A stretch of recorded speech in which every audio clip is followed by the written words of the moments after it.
Bonjour à tous et à toutes, et bonne année pour commencer. Donc je suis très heureuse d'être ici pour vous présenter ma démarche depuis que je suis sortie des Beaux-Arts de Lyon en 2016. Je vais commencer tout de suite dans le vif du sujet en vous montrant une vidéo que j'ai réalisée lorsque j'étais étudiante. Et une vidéo aussi qui est importante pour plusieurs raisons dont je vous parlerai sûrement par la suite, que j'ai nommée Dépeindre et repeindre. Et c'est une vidéo aussi qui est accompagnée d'une musique. Et c'est quelque chose qui est important pour moi parce que ça m'accompagne à la fois à l'atelier et dans le quotidien et qui peut nourrir ma pratique. Donc c'est juste un extrait qui est assez court et désolé, je m'habitue un peu au micro, je vais essayer de faire moins d'à coup.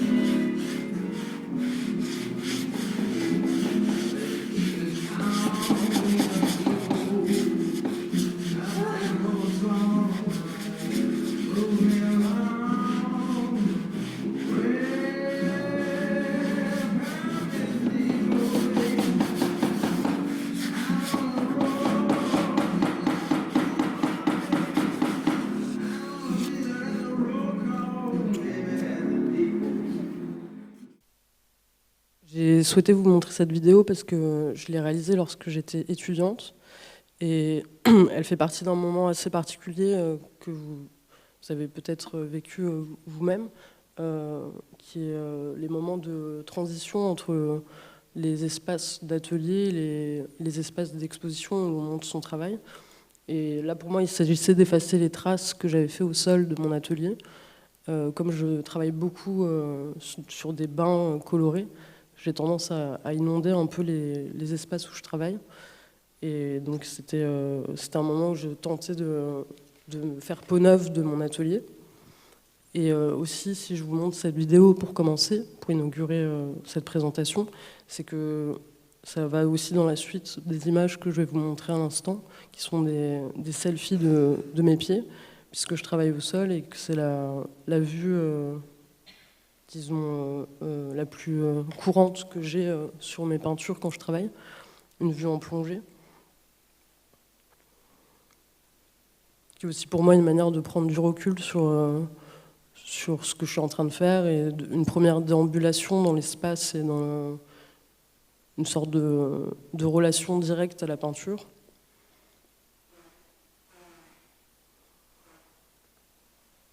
Qui peut être, enfin, c'est une sorte de rassemblement aussi là que je vous montre, que je ne montre pas forcément dans d'autres contextes, qui est aussi une sorte d'indice et de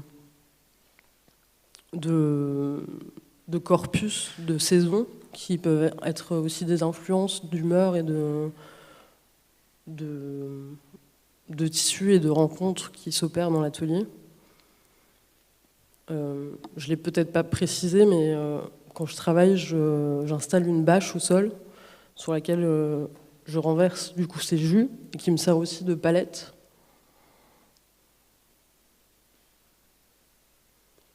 Comme je parlais de saison, il y a à la fois les bottes de l'hiver, les pieds nus de l'été.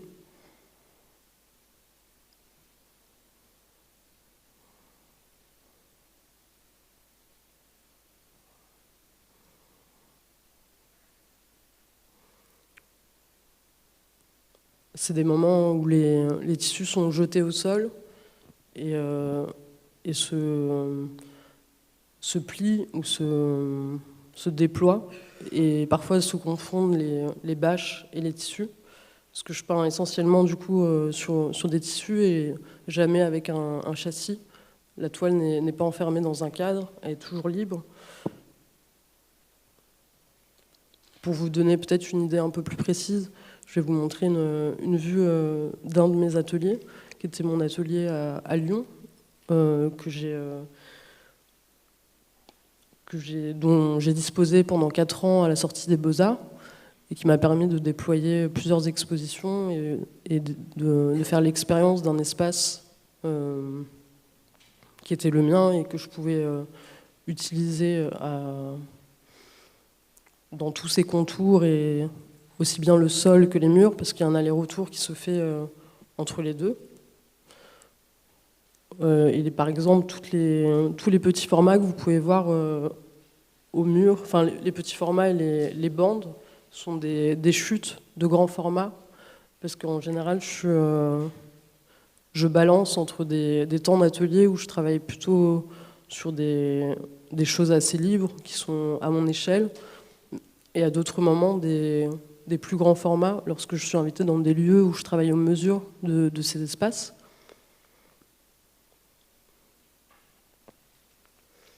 Là, c'est mon atelier lorsque j'étais à la Cité des Arts, à Paris. Donc c'était plus petit et sur une durée un peu plus courte, sous forme d'une résidence. Et actuellement, je suis à Ivry-sur-Seine, où je continue de déployer différents formats. Comme vous pouvez le voir, j'utilise beaucoup des tissus domestiques, qui peuvent être aussi bien des thés d'oreiller, des draps de lit, des torchons, des tabliers. Et il y a parfois des rencontres qui s'opèrent entre ces tissus qui sont assez, qui peuvent être avec motif ou que je recouvre, que je viens faire disparaître ou apparaître, surgir ou ressurgir, comme par exemple avec les rayures du tissu que vous voyez tout à droite, où j'ai d'abord teinté le format en bleu, et ensuite j'ai renversé de grosses taches de javel pour faire réapparaître le motif de départ. À partir de maintenant, je vais vous montrer une série de ces petits formats.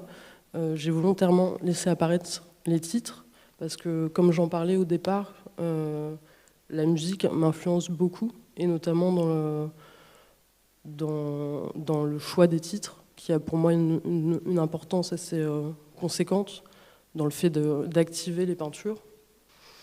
Donc là, vous voyez aussi que le fait de peindre au sol peut-être est important pour moi, parce que je considère aussi les plis. Comme les peintures sèchent à même la bâche, elles imprègnent toutes les empreintes qui sont là. Ça peut être volontaire ou involontaire. Et souvent, j'essaye d'en tenir compte dans la composition ou la manière dont je dispose, parce que je tourne aussi beaucoup autour des peintures, et il y a cet aller-retour entre les murs et le sol. Quelle que soit la manière dont je les montre plus tard, je bouge énormément les tissus.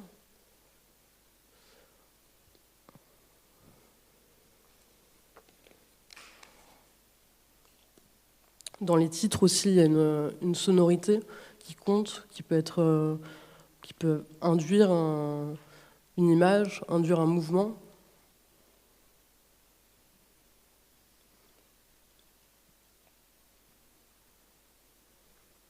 Le motif aussi du tissu que je choisis peut être un point de départ sur une figure qui apparaît. Et par exemple, je ne sais pas si je peux faire ça, cette thé-là est restée un long moment toute seule, et plus tard, elle a rencontré un autre morceau de tissu, et le motif est venu comme ça de la neige se déplacer d'un tissu à l'autre.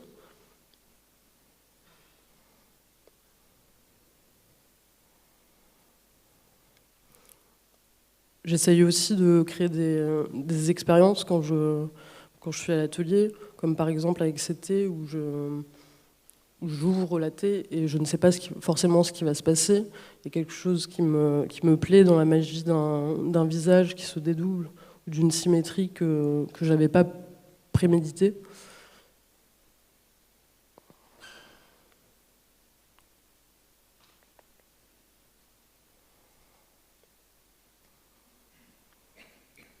Comme j'ai commencé tout à l'heure avec la vidéo des pieds qui essaient d'effacer les taches, c'est des moments qui comptent pour moi, tous ces déplacements et ces mouvements qui peuvent exister entre les peintures, les accrochages, les démontages, les déménagements.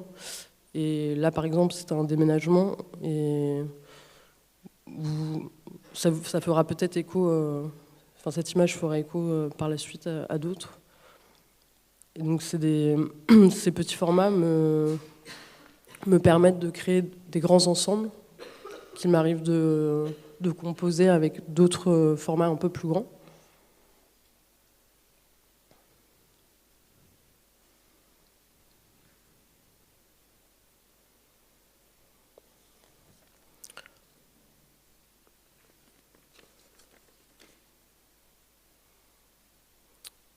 Ce que j'ai oublié de dire aussi peut-être, c'est que le fait de passer d'un format que je travaille au sol puis au mur, parfois en étant encore humide, j'ai tendance à les agrafer parfois un peu trop fort, et du coup c'est ce qui leur donne aussi un format assez tiré par les côtés et un forme ou malmené.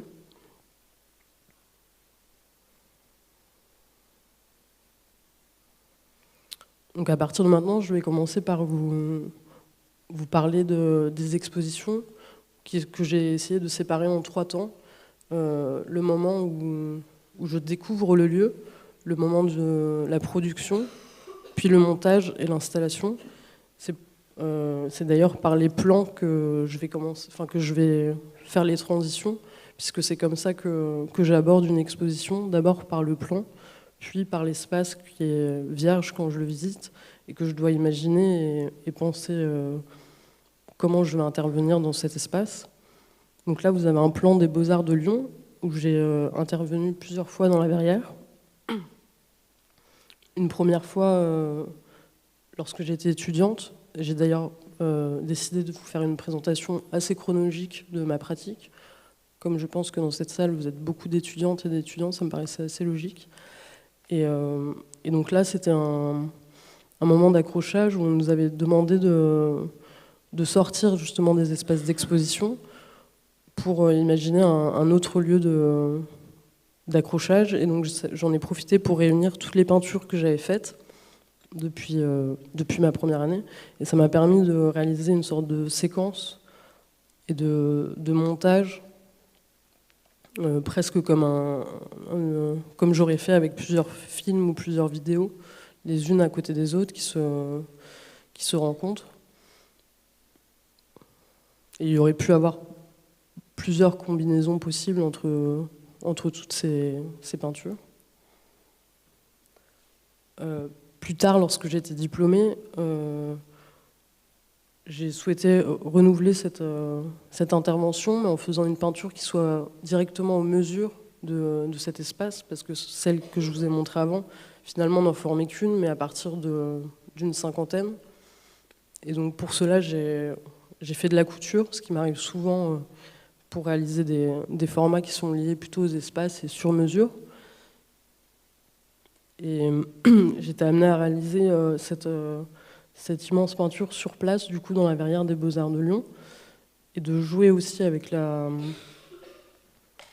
l'espace, parce que c'était du coup une verrière où le ciel, dont on voyait le ciel, et de jouer aussi avec ce rectangle d'un ciel peint.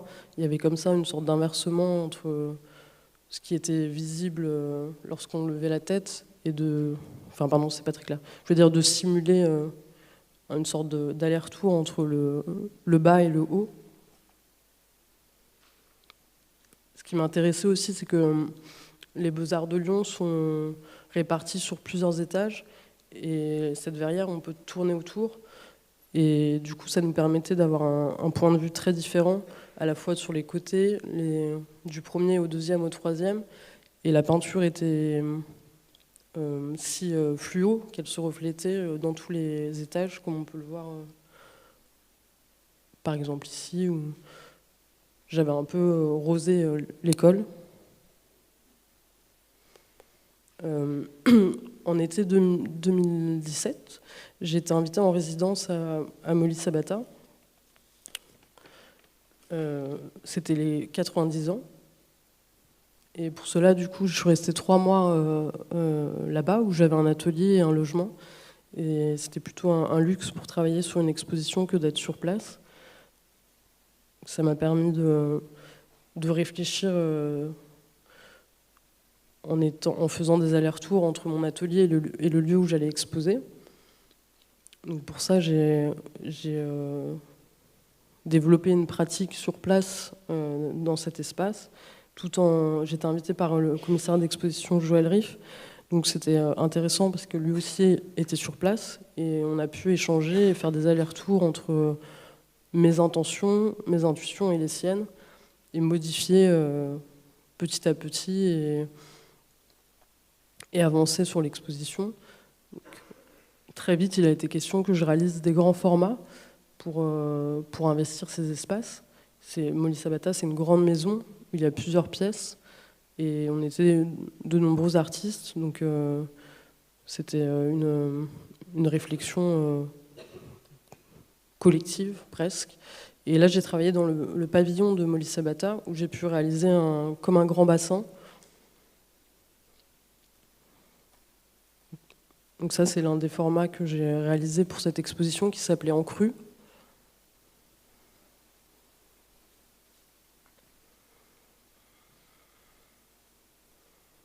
J'ai une manière de travailler qui est assez intuitive, mais qui est vraiment dont le point de départ est vraiment souvent l'espace. Quand je vais voir un lieu, ça peut être une contrainte qui me guide vers un type de format ou vers un recoin, un plafond ou une particularité que j'ai envie de souligner dans cet espace.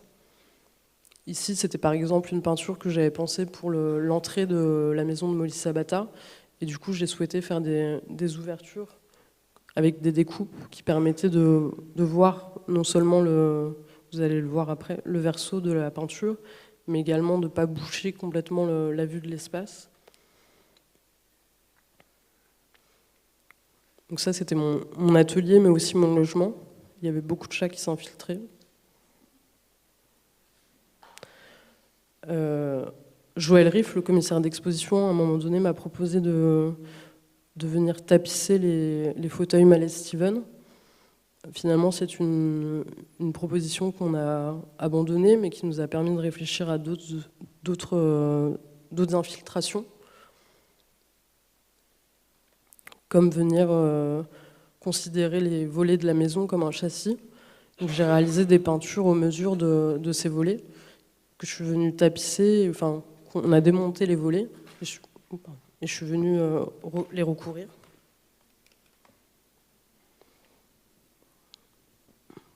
Il y a d'autres espaces dans la maison où j'ai du coup utilisé ces volets. Donc ça, c'est un des grands formats que j'ai réalisé, qui venait former une vague et prendre un bout du plafond, mais pas sa totalité. Et ça, comme je l'évoquais tout à l'heure, c'était la peinture avec des sortes d'ouvertures qui venaient former une sorte de vague et d'invitation à entrer. Et ce que j'ai oublié de préciser également sur les volets, c'était que, comme il y avait le Rhône qui passait devant la maison, c'était aussi une sorte d'indice et d'invitation à entrer, à venir voir cette exposition, puisqu'on pouvait voir la maison de Molly Sabata depuis très loin. Un an plus tard, en 2018, j'ai été invitée aussi toujours par Joël Riff à travailler sur une exposition à Artorama. C'est une foire à Marseille. Et du coup, l'exposition s'appelait Azur et Bermude. Et la difficulté, c'était pour lui de rassembler une dizaine d'artistes sur un mur de 5 mètres environ. Donc il fallait essayer de réfléchir comment faire exister dans un lieu qui peut être parfois ingrat, comme une foire où c'est un mur assez au milieu de plein d'autres murs et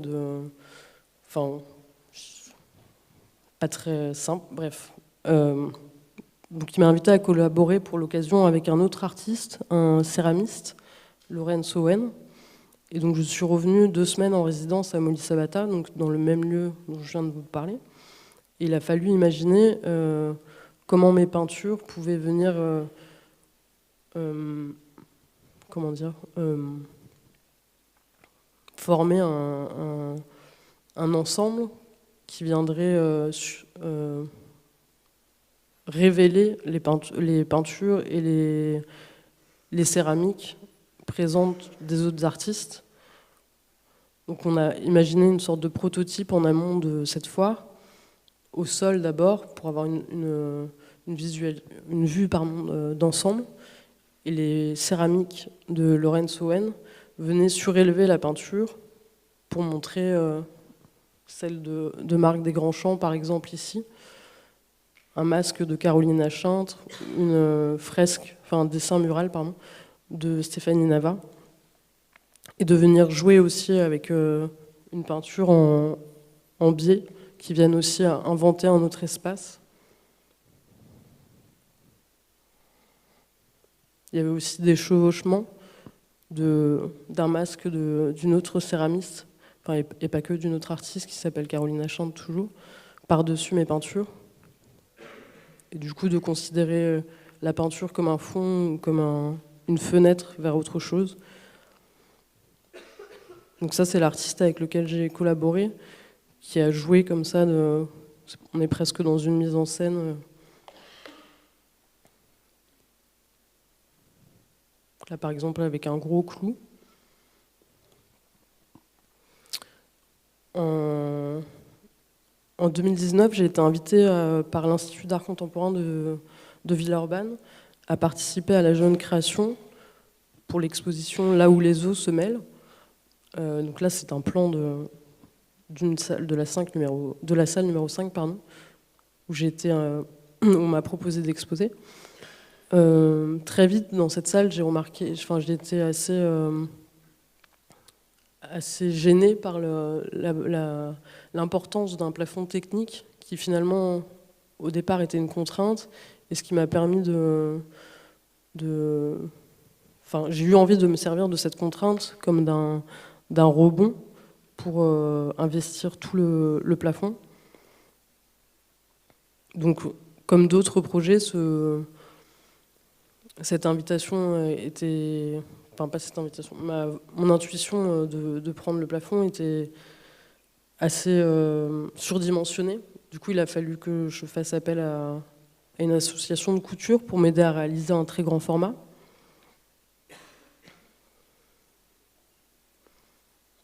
Parce que cette salle mesure environ 15 mètres et je ne souhaitais pas que ce soit un volume, une peinture qui prenne seulement le plafond de manière à la tapisser, mais à donner du volume. Du coup, il fallait que je triple les dimensions. Donc pour cela, j'ai eu de la chance de pouvoir bénéficier d'un espace assez grand. Et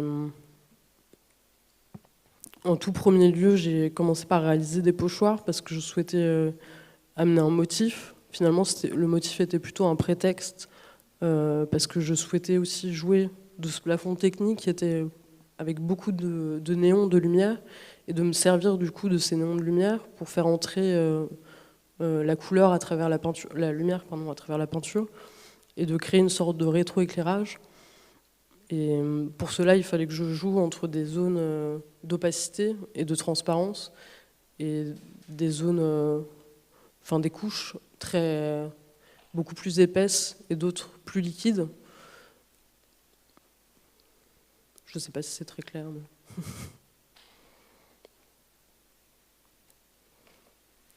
Mais... peu de temps après avoir réalisé les motifs, du coup, j'ai commencé à faire ces grands jus. Donc la peinture faisait 15 mètres par 7, mais au total 45 mètres par 7. Et du coup, j'ai fait 15 mètres par 15 mètres. Et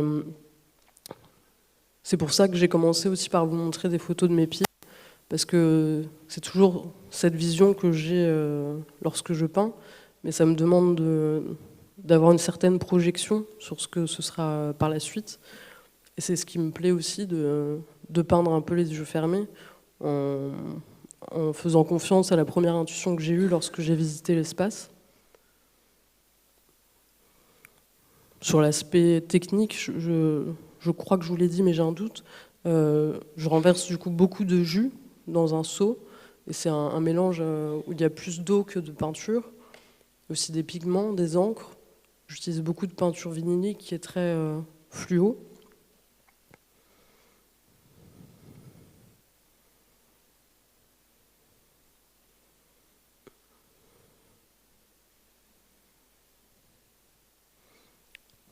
Là, c'est le moment où la peinture est terminée et j'ai eu la chance d'avoir un grand espace, mais après, il faut trouver l'espace aussi pour l'enrouler, l'emballer. Donc là, c'est un parking. Voici la salle vide. Donc là, on commence le montage. Il a fallu trouver comment obtenir l'éclairage souhaité, ce qui était quelque chose que j'avais en tête, mais qu'il fallait que je mette en place et que je parvienne à réaliser tel que je l'imaginais.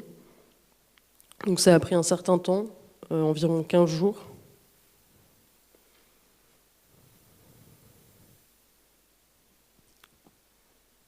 Sur ce type de montage, les régisseurs et régisseuses sont d'une aide incroyable. Et si je vous montre aussi toutes ces images, c'est que les temps de montage sont assez essentiels pour moi et aussi de les documenter, de les archiver sont extrêmement importants pour les prochaines expositions, puisque par exemple la peinture dans cet état-là, que j'appelais chocolaté ou nappé, a une forme totalement différente que celle qui est la forme dans laquelle je l'ai exposée.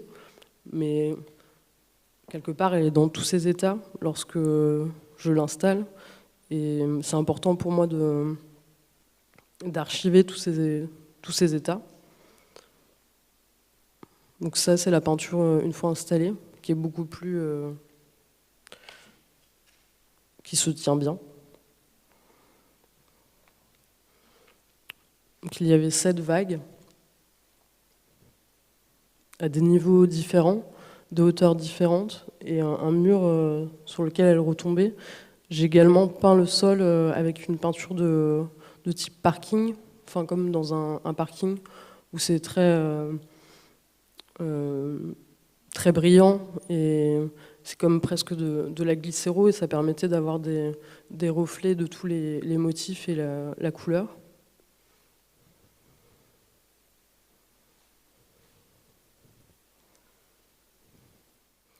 Ensuite, j'ai été invitée juste après le confinement à la Trappe Couleur, qui est un lieu assez symbolique à Lyon, et qui venait de déménager dans un nouveau lieu, ou d'emménager plutôt dans un nouvel espace, en étoile, comme ça, pas un espace pas très évident, parce qu'il était au rez-de-chaussée d'un grand immeuble avec plutôt des bureaux. Et moi, à ce moment-là, j'étais en train de déménager d'atelier, et lorsque je suis invitée dans une exposition, au-delà des espaces, j'essaye aussi d'écouter le contexte dans lequel je suis et le contexte dans lequel je suis invitée. Et du coup, à ce moment-là, j'avais 10 jours pour vider mon atelier parce qu'il était sur le point d'être détruit. Et du coup, de manière un peu sentimentale, j'ai décidé de le démonter complètement et d'emporter les murs avec moi pour les installer dans l'espace de la Trappe Couleur, puisque c'était des murs sur lesquels j'avais peint pendant environ 4 ans. Du coup, ils avaient presque pourri au bas du sol, tant j'avais mis d'eau.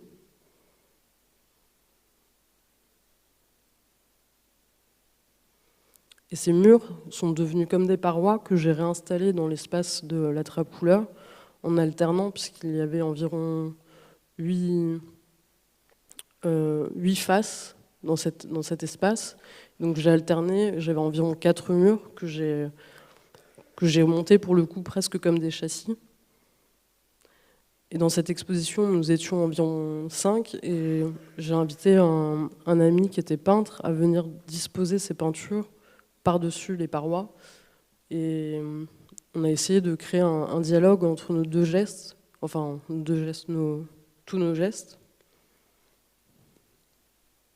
presque à se confondre l'un et l'autre. Pour moi, c'était comme garder une trace de tous les fantômes qui avaient été... tous les relais des peintures et toutes les empreintes, toutes les figures qui avaient existé dans mon espace. Sans transition, j'ai été invitée à l'hôpital de Chambéry à mener une résidence l'année dernière. Et pour cette résidence, je devais choisir un service avec lequel travailler dans l'hôpital. J'ai choisi de travailler avec la blanchisserie afin de récupérer les draps, les thés d'oreiller, tous les textiles en fait, dont je pouvais disposer. Là, c'est une vue de ma visite. C'est des blouses que finalement je n'ai pas utilisées. Pour cette exposition aussi, j'ai dû faire quelques moments de couture pour être au format des murs dans lesquels j'étais invitée. Il y avait aussi une trame sur ces tissus qui venait ponctuer et comme composer tout comment dire, qui venait oui, plutôt ponctuer en fait l'ensemble que j'ai montré par la suite avec cette ligne hôpitaux de Chambéry. Donc là, vous pouvez voir les thés que j'ai récupérés. Là, ça fait partie aussi d'un ensemble de tissus.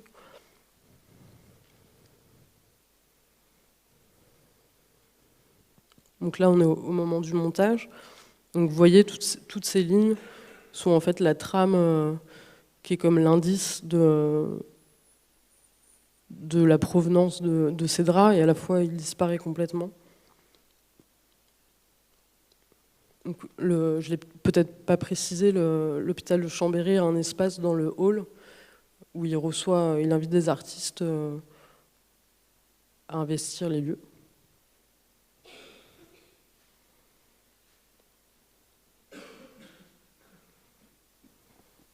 Donc, il y avait aussi des strates et des niveaux assez variés et des états de la peinture différents, comme je pouvais l'évoquer tout à l'heure avec la peinture du plafond bleu. Là, il y a une première peinture qui est drapée, une qui est plaquée, l'autre qui est surélevée.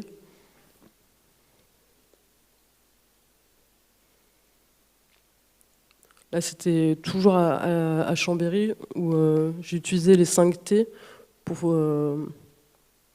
faire une série comme de patients et de figures de silhouettes en train d'attendre, comme ces deux infirmiers qui passaient.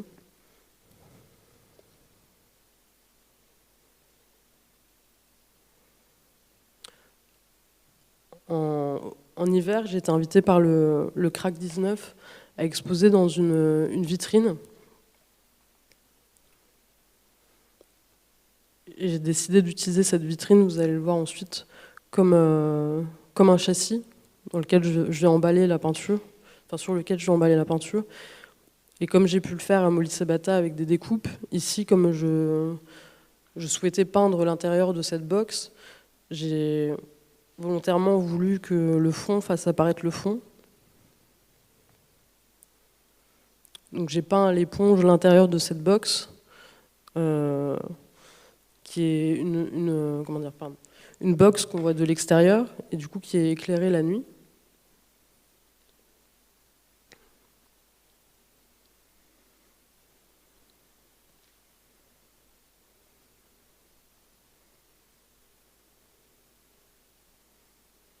Donc ça c'est le jour et ça c'est la nuit.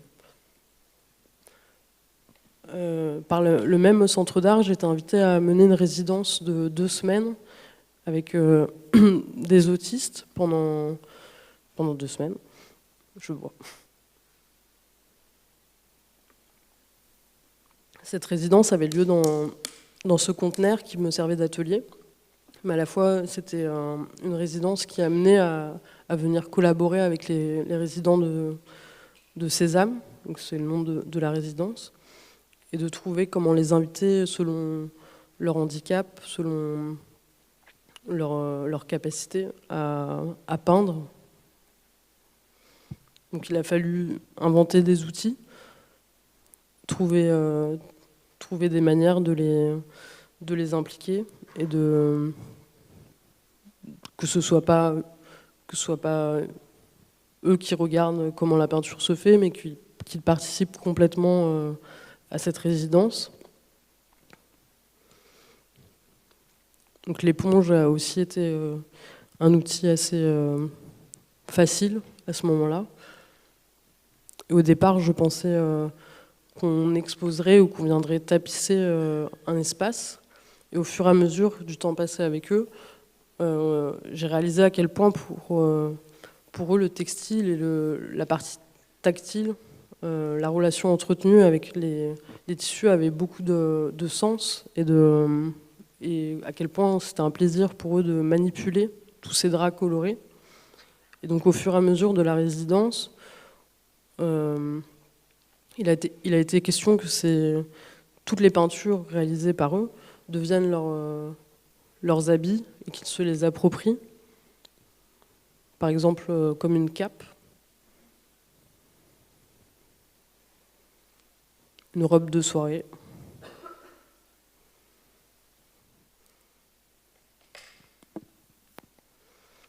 On change de contexte. J'ai été invitée dans une abbaye à réaliser une peinture à nouveau au format de l'espace.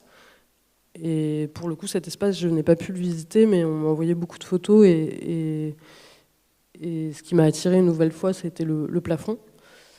Donc je me suis installée dans un autre espace que mon atelier qui est trop petit. On m'a prêté cette sorte de hangar où j'ai pu déployer un format assez conséquent.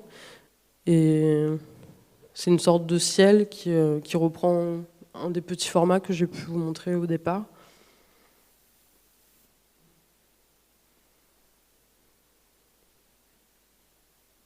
Il y a toujours des temps de séchage qui sont assez longs et qui sont révélateurs parfois de choses que j'avais pas forcément imaginées ou qui sont des accidents prévus, imprévus, heureux ou malheureux.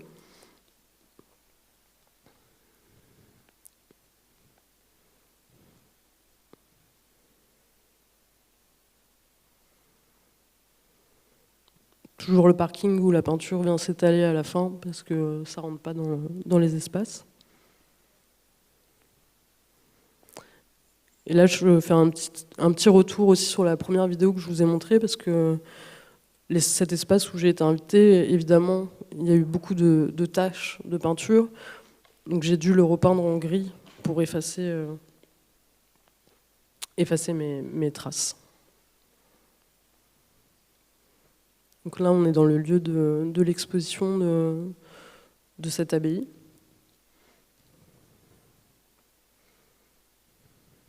Toujours ces entre-deux qui me plaisent et où la peinture n'est pas tout à fait installée et repose à moitié lâchée.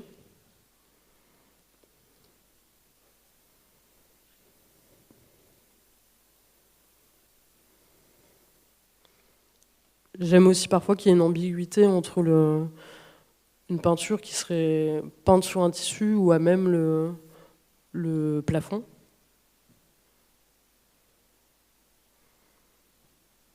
À la rentrée, j'étais invitée au centre Olivier Debré. Et ça, c'est le premier plan que j'ai reçu des espaces. Ensuite, je suis allée sur place pour me faire, pour avoir un ressenti sur le lieu.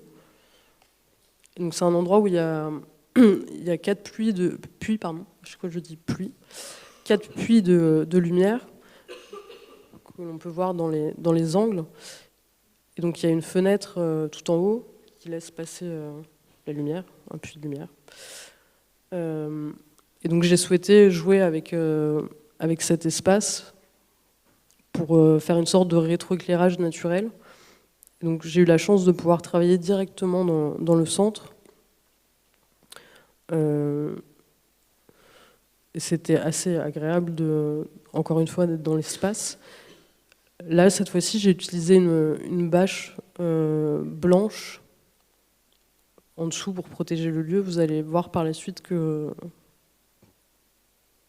c'est un élément que j'ai réutilisé que j'essaye toujours de me servir de tous les éléments, comme que tous les résidus, tous les à côté de la peinture, j'ai envie de les considérer comme les miettes de peinture, et les bâches font partie d'éléments que je garde.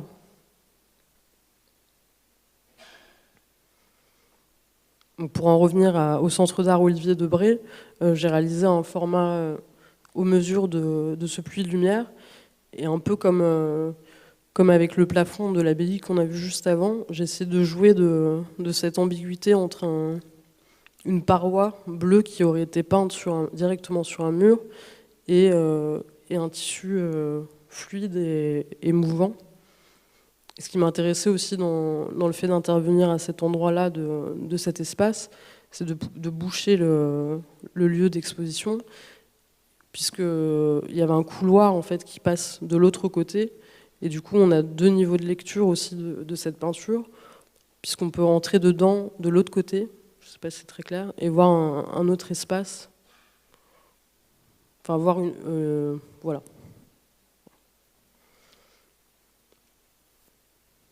Entrer dans le verso de la peinture.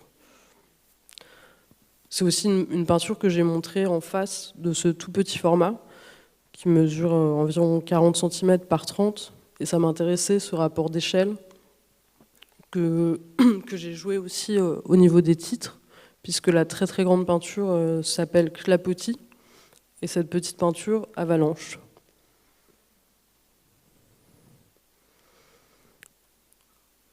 Il y a quelques semaines, j'étais invitée au lac, à Dunkerque.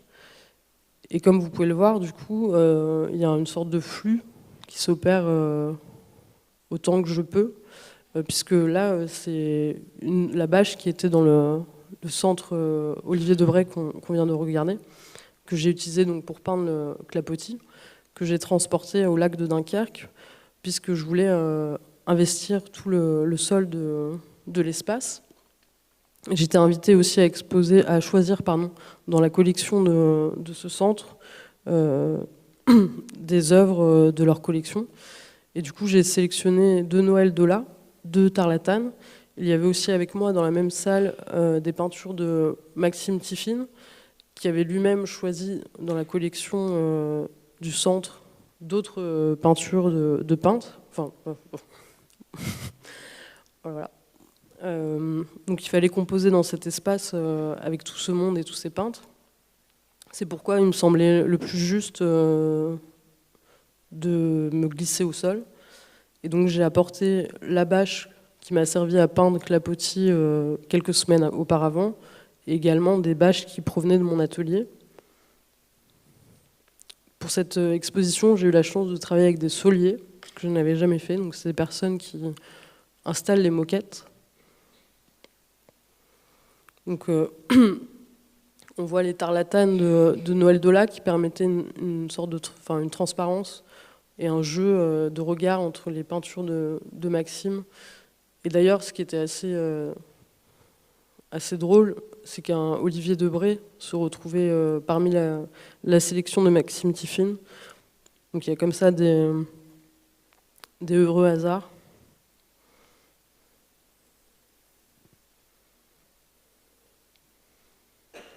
Donc voici encore des empreintes présentes sur les bâches de toutes les peintures réalisées dessus.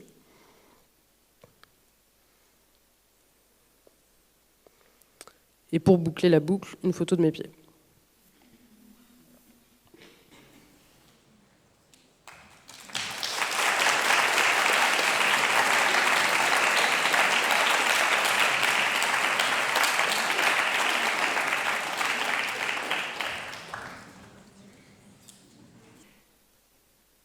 Bonsoir. Est-ce que vous avez une prédilection pour certains tissus? Est-ce que vous préférez certaines qualités ou pas?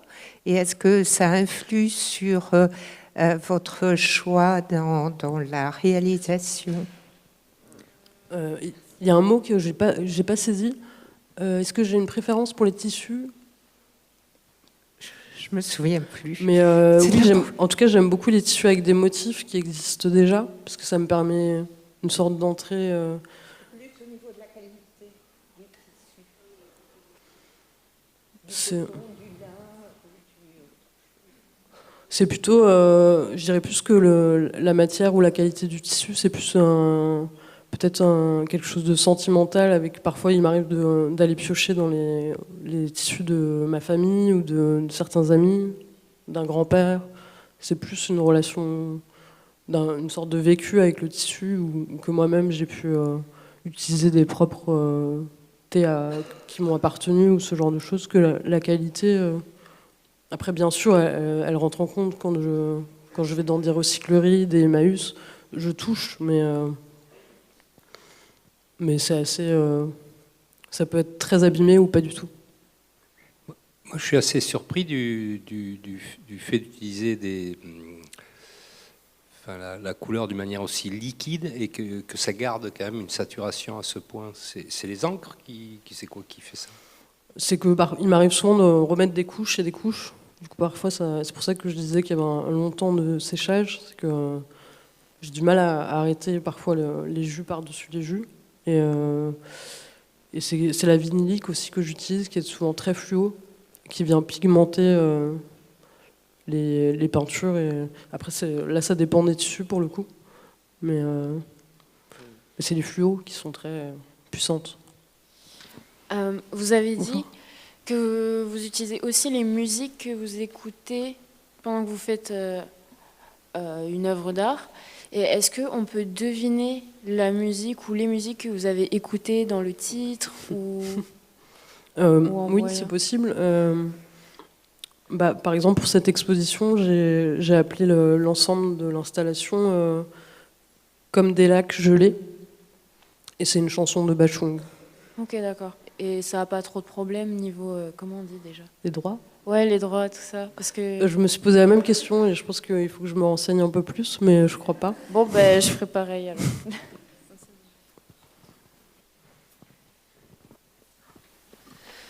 Moi, je voulais savoir comment ça vous était venu l'envie de peindre sur du tissu en grand comme ça. Est-ce que vous avez eu l'idée dès le début de votre pratique artistique ou est-ce que ça vous est venu au fil du temps en essayant diverses techniques?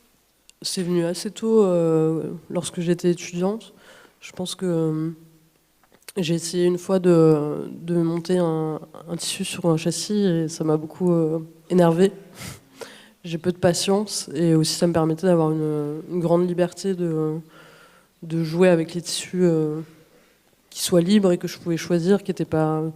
Parce que j'aurais pu aussi acheter des châssis déjà montés, mais ça me plaisait d'aller choisir des tissus. Et ça, c'est venu assez rapidement et aussi dans le rapport au corps, dans le fait de peindre debout, mais sur avec une vision horizontale. Très vite, c'est comme ça que j'ai eu envie de peindre.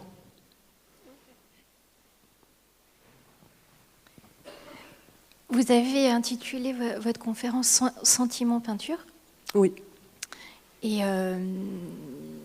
vous avez quand même évoqué cet aspect, disons, sentimental aussi à l'acte de peindre, ou le choix des tissus, le lien à la musique. Et en même temps, il y a cette pratique de in situ qui apporte une objectivité toujours très forte et qui contrarie peut-être un peu ce premier engagement subjectif et affectif au geste de peindre. Et comment vous vivez cette contrariété ou je ne sais pas si je peux dire contradiction, mais qu'est-ce que vous diriez de ça? Je pense qu'effectivement, il y a une sorte de contrebalancement. Et par exemple, je trouve que dans cette relation-là entre les deux, elle est assez représentative de comment je me place ou comment j'arrive à... Enfin, par rapport à mon intention ou ma relation aux images ou à ce que ça peut, aux évocations, etc. Et j'ai l'impression que c'est par justement le contraste ou le dialogue qui peut s'opérer entre un tout petit format comme ça, assez figuratif, parce que là c'est un baiser, et un très grand format complètement abstrait qui vient juste s'amuser avec l'architecture. Il y a pour moi quelque chose qui se, comment dire, qui se cogne ou qui joue entre les deux et qui rejoint plus le côté sentimental que juste répondre à un espace et venir le cerner. Merci. Merci.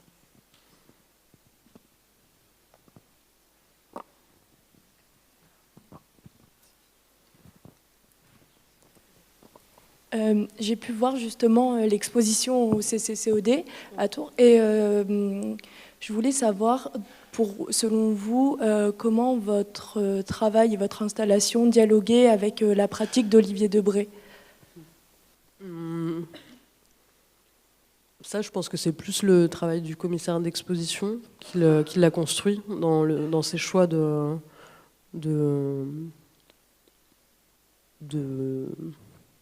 spatialisation. Mais j'ai l'impression que dans toute l'exposition, il y a une circulation du geste qui peut être justement assez verticale, horizontale, et qu'il y a des jeux comme ça entre la pièce de Anne-Véronica Jansson qui est au sol, celle-ci qui tombe, et Debré qui fait comme des grands gestes. Mais cela dit, lui aussi peigné au sol. Du coup, il y a peut-être cette relation plutôt dans les gestes.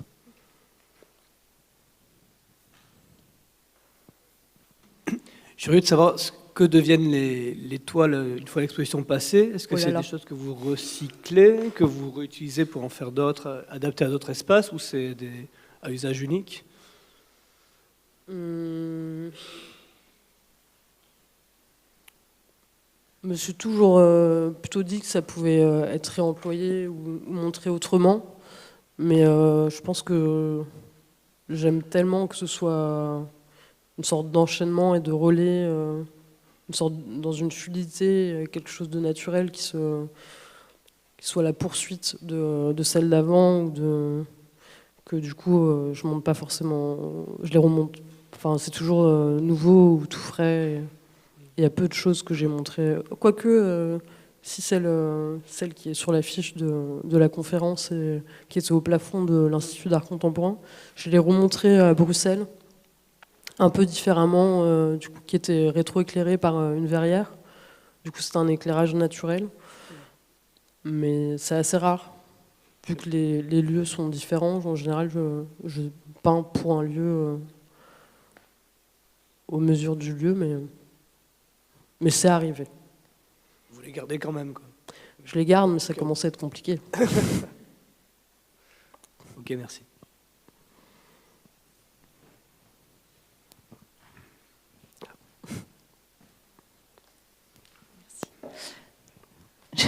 Bonsoir.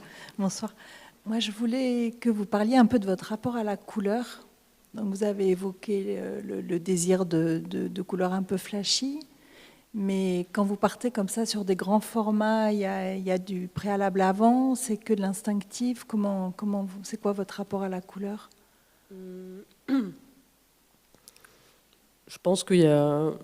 Je fais assez peu de croquis ou il m'arrive de faire des prévisualisations de croquis sur Photoshop ou de petits montages, mais très peu de dessins. Et c'est assez... oui, c'est toujours dans la suite, soit d'un petit format, soit d'une réponse à un autre grand format, et quelque chose qui se téléporte. Et après, toutes ces couleurs, pour moi, je pense que le bleu est plutôt synonyme de paysage. Tout ce qui est dans les roses, les oranges fluo, ce serait plus de l'ordre d'un paysage aussi, mais plus dans la nuit ou dans l'aurore, ou parfois de la chair dans les figures. Et pour moi, ça évoque souvent aussi, oui, la nuit. Je pense que le fait que ce soit fluo, c'est presque une volonté de phosphorescence.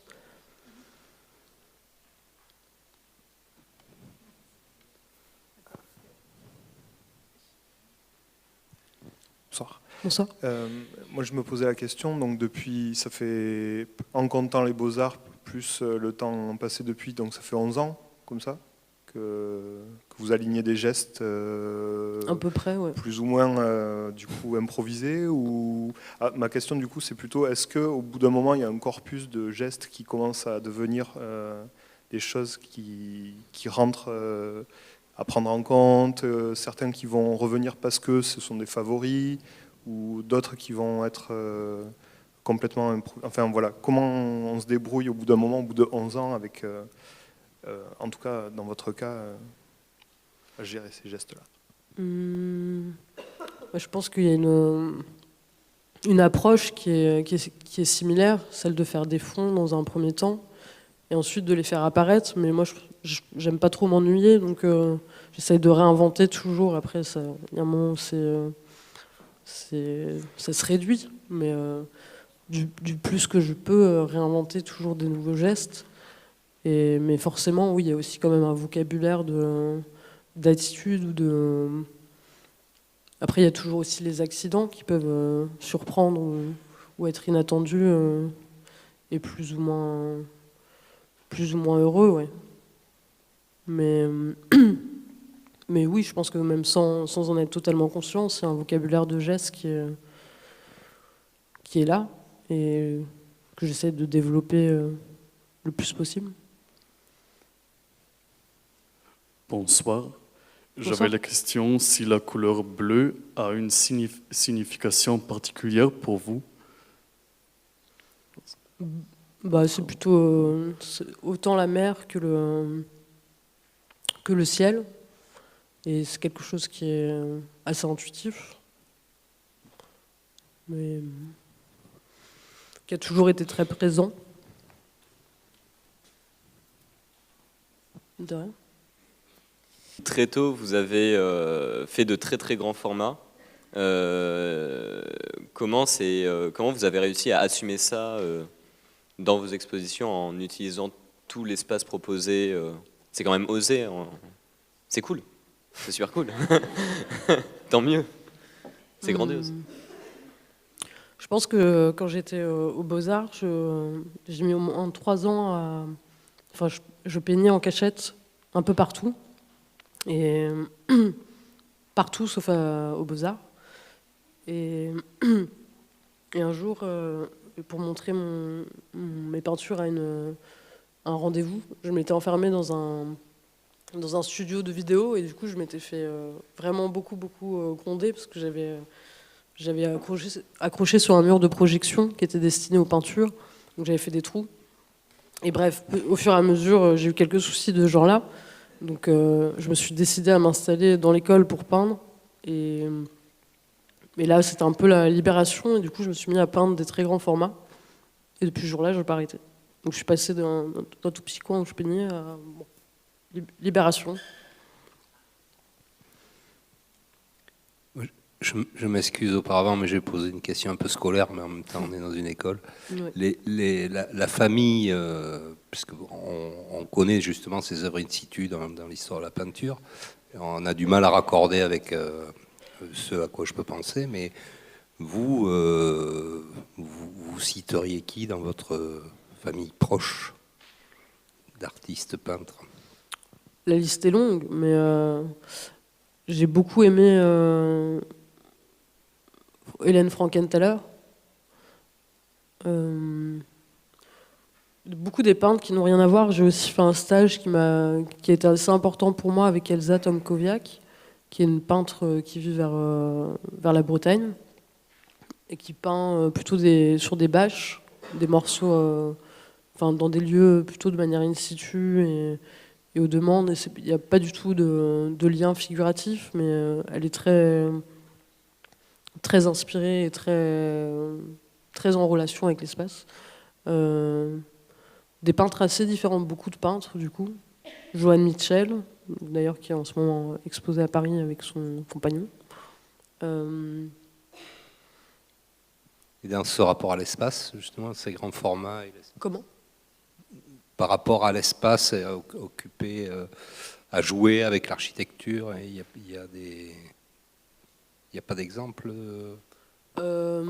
Si, Katharina Grosse, par exemple, qui a été une référence assez importante. Après, il y a aussi d'autres pratiques comme la vidéo au niveau des couleurs. Je pense que Pipilotiriste ou dans la peinture pas forcément de très grand format, mais par exemple il y a Simon Martin aussi, son côté figuratif et assez sentimental, qui a beaucoup compté ces derniers temps. Et beaucoup d'autres.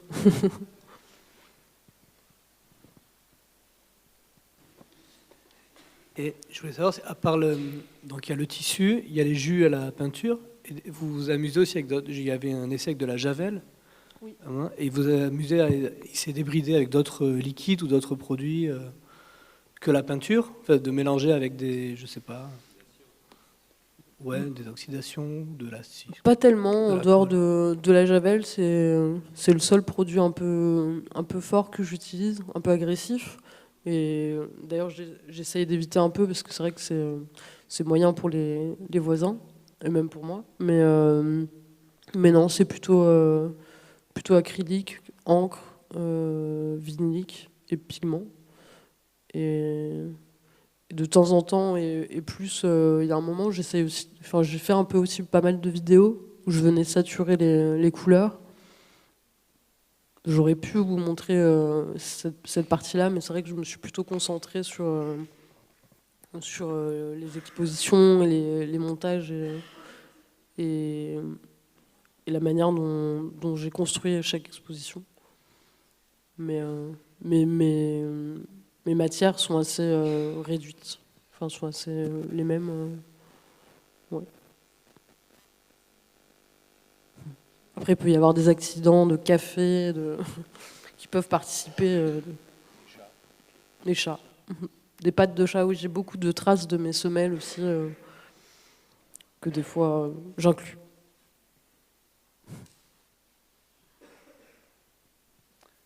Merci Charlotte de Namur.